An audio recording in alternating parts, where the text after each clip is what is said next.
Assalamualaikum warahmatullahi wabarakatuh. Hai teman pemilih, apa kabarnya nih? Semoga sehat selalu ya. Kembali lagi bersama saya Mega Tresnawati, host KPU Kabupaten Bogor atau podcast KPU Kabupaten Bogor. Di episode kali ini masih bincang-bincang dengan PPK Kecamatan Sekabupaten Bogor. Kita kedatangan tamu jauh banget, yaitu dari Kecamatan Cigombong. Hai Bapak Ibu, akan teteh kali ya, dan Bapak Ibu ya, Bebas, ya. Apa kabarnya nih Pak Warisman? Baik ya, Teh Andini, Alhamdulillah sehat ya. Gimana nih rasanya pertama kali ikut podcast KPU Kabupaten Bogor? Ya apa ya, menyenangkan lah. Nanti bisa bercerita. Oke, ini teman pemilih pengen tahu dong profilnya Kang Warisman sebagai ketua dan Teh Andini asli orang Cigombong dan sudah berapa lama menjadi penyelenggara. Bisa diceritakan ke teman pemilih? Oh baik, hai, selamat siang sore apa ini pagi? Siang menuju sore ya? Siang menuju sore lah seperti itu. Saya Warisman Rifai sebagai ketua PPK Kecamatan Cigombong yang di ujung selatan kabupaten ya. Betul. Berbatasan langsung dengan Sukabumi seperti itu. Alhamdulillah nih, ini yang kedua kalinya dipercaya sebagai penyelenggara pemilu di tingkat kecamatan sebagai PPK gitu. 2019 juga sama di PPK, 2014 itu masih di PPS. Pengalaman juga di KPPS 2009. Nah, seperti itu. Luar biasa ya. Ya, apa ya, cinta kali ya dengan penyelenggara pemilu. Meskipun banyak suka duka lah seperti itu. Sikatnya lah seperti itu dengan teman-teman PPK yang lainnya ya, seperti itu. Kami juga sama-sama di latar belakang yang berbeda, sama-sama punya keinginan pengen mensukseskan pemilu seperti itu, sehingga kami juga masih dipercayalah untuk menjalankan tugas di tingkat kecamatan untuk mensukseskan seluruh tahapan pemilu. Nah Kak, tadi udah diceritain kan 2009 jadi KPPS. Itu ada cerita menarik nggak sih ketika awal terjun jadi penyelenggara sebagai KPPS? Oh ya, menarik sekali. Artinya yang tadinya itu baru-baru belum lama lulus sekolah gitu kan ya. Ternyata. Ya, belum lama lah, baru hitungan tahun yang tidak tahu politik dan lain sebagainya. Seperti itu kita terjun ke KPPS waktu itu 2009 sudah mulai partainya banyak gitu ya. Betul. Seperti itu ya, yang luar biasa lah. Kirain tuh ngapain gitu kan, wah sampai malam kan pelaksanaannya dan sebagainya. Tapi dari situ tertantang, oh iya, sesudahnya punya pengalaman yang luar biasa lah, seperti itu, dari tantangan yang dibilang susah juga tidak susah gitu ya, tapi butuh tanggung jawab dan konsentrasi yang relatif memerlukan tanggung jawab yang besar seperti itu sebagai penyelenggara itu. Salah satu benefit yang dirasakan menjadi penyelenggara dari 2009 itu apa sih keuntungannya? Kan banyak teman kita pengen tahu, kok nggak kapok sih kan Warisman terusan jadi penyelenggara, kan kerjanya ini nggak mengenal waktu. Nah, justru itu seninya di situ. Kita bekerja sebagai penyelenggara pemilu itu bekerja tanpa batas waktu ya. Artinya kita harus siap kapan saja. Nah, bagi saya itu penyelenggara pemilu ini kita jadiin sebagai hobi lah. Ya, selain itu kita bisa tambah wawasan, nambah perkenalan teman, sahabat gitu kan ya. Dari kepemiluan juga kita bisa tahu dunia politik, pemerintahan lah, seperti itu. Jadi menambah relasi ya. Nambah relasi yang udah pasti ya. Iya. Meskipun 5 tahun sekali gitu ya. Baik, lanjut ke Teh Andini nih, teman-teman pengen tahu nih backgroundnya Teh Andini tuh udah menjadi penyelenggara sebelumnya atau belum sih, bisa diceritakan? Selamat siang menjelang sore ya. Iya, siang menjelang sore. Iya, kalau saya kebetulan alhamdulillah ini untuk pertama kali ya ikut di PPK ini sebagai tenaga pendukung ya. Jadi ya alhamdulillah sih pengalaman baru, ilmu baru, dan keluarga baru ya. Keluarga baru ya. Ya. Sebelumnya sih belum pernah kali pertama. Nah, teman pemilih pengen tahu nih, TP ini tugasnya ngapain aja sih? Jadi kalau saya itu sebagai TP itu membantu semua tugas tahapan-tahapan yang ada di PPK dan ya. Berat nggak sih Teh Andi ini tugasnya TP itu? Alhamdulillah sih selama ini karena dijalankannya bersama-sama dan dibimbing juga yang jadi so far so good ya. Enjoy ya. Nih mau nanya nih Pak Ketua nih Kak Marisman, teman-teman pengen tahu nih Cigombong dalam angka, dalam artian jumlah desanya berapa, jumlah DPT dan jumlah TPS-nya berapa? Siap. Untuk Kecamatan Cigombong saya kira tidak terlalu besar jumlah DPT-nya, tapi ya standar lah, tidak terlalu sedikit juga gitu. Kita memiliki 9 desa, ya 9 desa. Kami hasil pendataan kemarin itu kita dalam pemantauan TPS ada 271 TPS. 271. TPS. Kalau yang sebelumnya 2019 berapa? Ada Masih sama, enggak ada. Oh, sudah ada penambahan? Tidak ada, masih sama. Karena peningkatannya juga tidak terlalu signifikan lah seperti itu 5 tahun itu. Sekarang posisi DPT kita ada di 70.563 pemilih seperti itu. Dan geografis Cigombong ya bukit ya, gunung ya, di kaki Gunung Salak lah seperti itu ya. Masih artinya jarak tempuhnya juga tidak terlalu jauh lah gitu, masih artinya berkerumpul lah desa dengan desa lain lah seperti itu. Tidak, jangkauannya dari tingkat kecamatan tidak terlalu jauh seperti itu. Nah, mau tanya lagi, di desa mana sih yang aksesnya itu kayaknya sulit banget dijangkau ketika nanti pendistribusian logistik kayaknya, Mbak Mega ini kayaknya nggak bisa diakses sama mobil, biasanya motor, itu desa mana? Ya. Kami memiliki desa yang emang letak geografisnya ada di perbukitan lah seperti itu desa Tugu Jaya. Tugu Jaya. Ya, tapi meskipun itu berbatasan dengan apa? Kecamatan lain kah atau udah Sukabumi? Dengan Sukabumi. Oh, berbatasan dengan Sukabumi. Sukabumi gitu kan, ya sebelah selatannya, sebelah baratnya langsung ke Gunung Salak ya, perkotaan lah seperti itu gitu. Tapi masih meskipun tidak bisa dijangkau oleh kendaraan roda 4 gitu, tapi untuk kendaraan roda 2 pun tidak terlalu sulit. Tidak terlalu sulit. Ya, masih aman lah seperti itu. Artinya tantangannya nggak terlalu besar lah untuk tingkatan logistik. Masih ada nggak sih desa yang blank spot? Blank spot sih tidak ada ya, tapi agak kurang ada. Itu ada beberapa masih ada gitu. Kalau sampai blank spot itu nggak ada. Nggak ada. Mulai rada aman lah. Gitu, iya aman lah. Paling hanya di beberapa titik-titik aja. Titik saja gitu, dan hanya beberapa seluler saja. Gitu.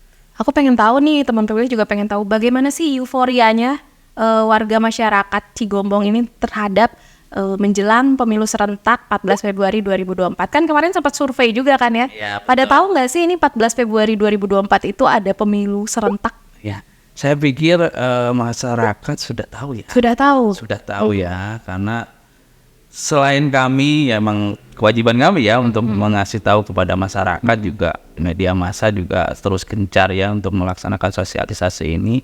Itu kan hasil survei kami ya rata-rata di kalangan menengah ya seperti itu udah tahu semua. Tinggal beberapa saja yang emang letaknya di pelosok-pelosok lah seperti itu yang masih agak sedikit kurang. Tapi intinya mereka pada tahu di 2024 itu akan ada pemilihan seperti itu. Yang kurang-kurangnya paling tanggal saja. Jadi mayoritas mostly semua masyarakat sudah mengetahui ya. Kalau 14 Februari 2024 itu memang ada pemilu serentak ya. Oke. Ini kan kayak gencar banget nih berita hoax, terus kayak nanti akan ada misalnya ya takutnya serangan-serangan fajar. Nah, gimana nih teman-teman PPK untuk mengedukasi masyarakat terkait jangan percaya berita hoax sama tolak politik uang. Nah, gimana cara edukasi kalian teman-teman pemilih ini seperti apa sih? Ya tentu itu tidak bisa dihindari ya. Menurut sebagai pemikiran saya sih hal seperti itu pasti ada seperti itu. Tapi upaya kami juga ngasih pemahaman kepada mereka gitu kan. Artinya jangan mudah untuk terpercaya, terprovokasi, apalagi di zaman modern saat ini gitu kan. Banyak informasi yang tidak bisa dipertanggungjawabkan seperti itu.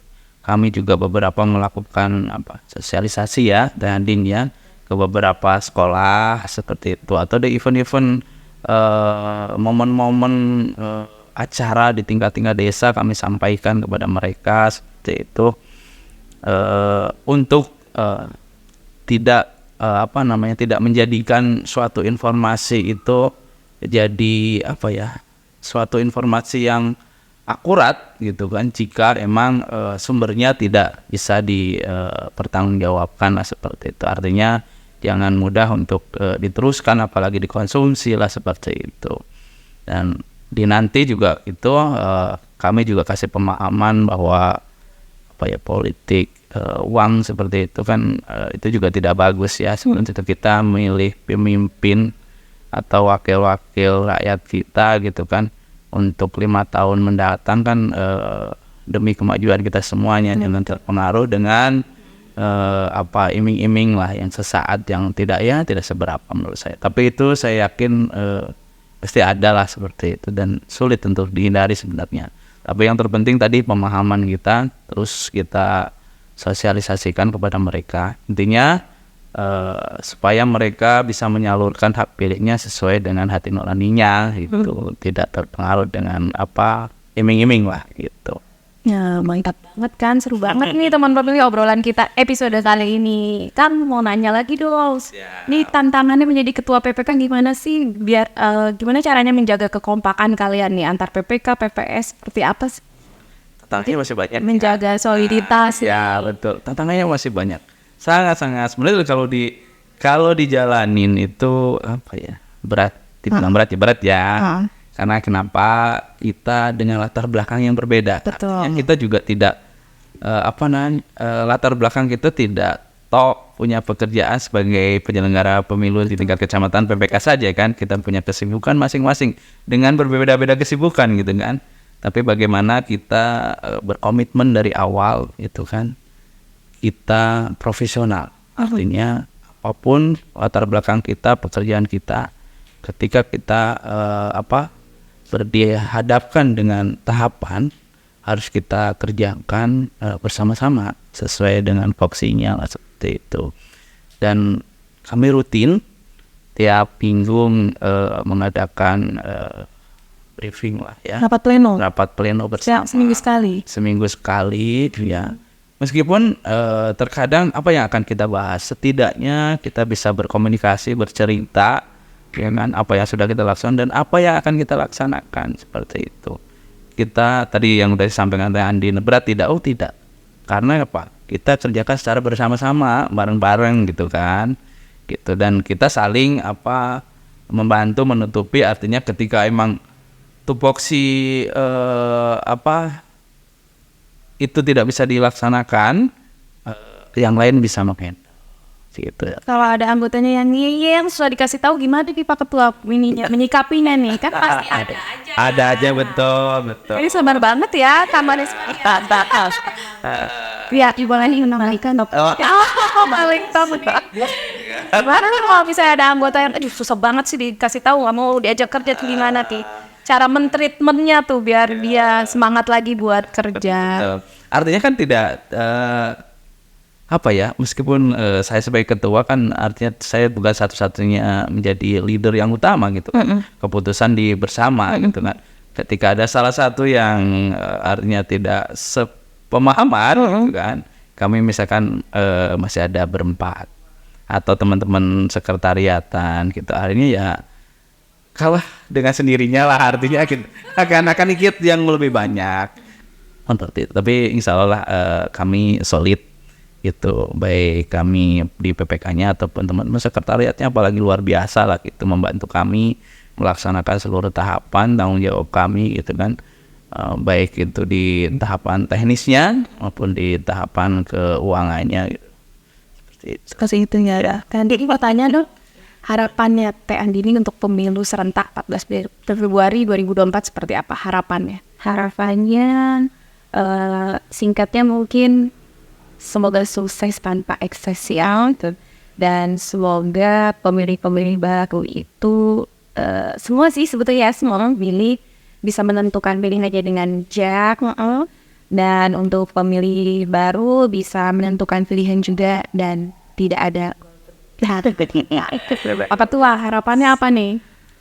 Sama harapannya seluruh warga masyarakat ya bisa menggunakan hak pilihnya nanti di tanggal 14 Februari sama-sama kita datang ke TPS ya. Tingkat kehadirannya meningkat gitu kan. Aman, sukses tanpa ekses itu menjadi kebanggaan bagi kami sebagai penyelenggara gitu kan ya. Yang tambah lagi partisipasinya tinggi. Iya, partisipasinya tinggi gitu. Artinya tingkat keberhasilan kita lah seperti itu. Tidak hanya menggugurkan kewajiban kita sebagai penyelenggara, tapi kita bisa membangkitkan masyarakat gitu kan untuk peduli gitu. Artinya paham tentang pemilu dan tadi partisipasi masyarakat untuk memilih datang ke TPS, tidak golput seperti itu. Harapan kami seperti itu, sukses lah pemilu di 2024 nanti. Amin, amin ya robbal alamin. Hatur nuhun pisan kasih mau berkunjung ke podcast KPU Kabupaten Bogor. Nah, teman pemilih jangan lupa nih, kalau misalnya pengen tahu, Kak, aku sudah terdaftar belum ya di DPT? Bisa dicek dptonline.kpu.go.id. Di situ tinggal masukkan NIK. Nanti muncul teman pemilih terdaftar di TPS mana ya. Jangan lupa tolak politik uang ya teman pemilih ya. Baik, itu tadi obrolan bincang-bincang kita dengan teman-teman PPK Kecamatan Cigombong. Nantikan episode-episode spesial PPK lainnya hanya di podcast KPU Kabupaten Bogor. Akhir kata, saya Mega Tresnawati dan tim podcast undur diri. Wassalamualaikum warahmatullahi wabarakatuh.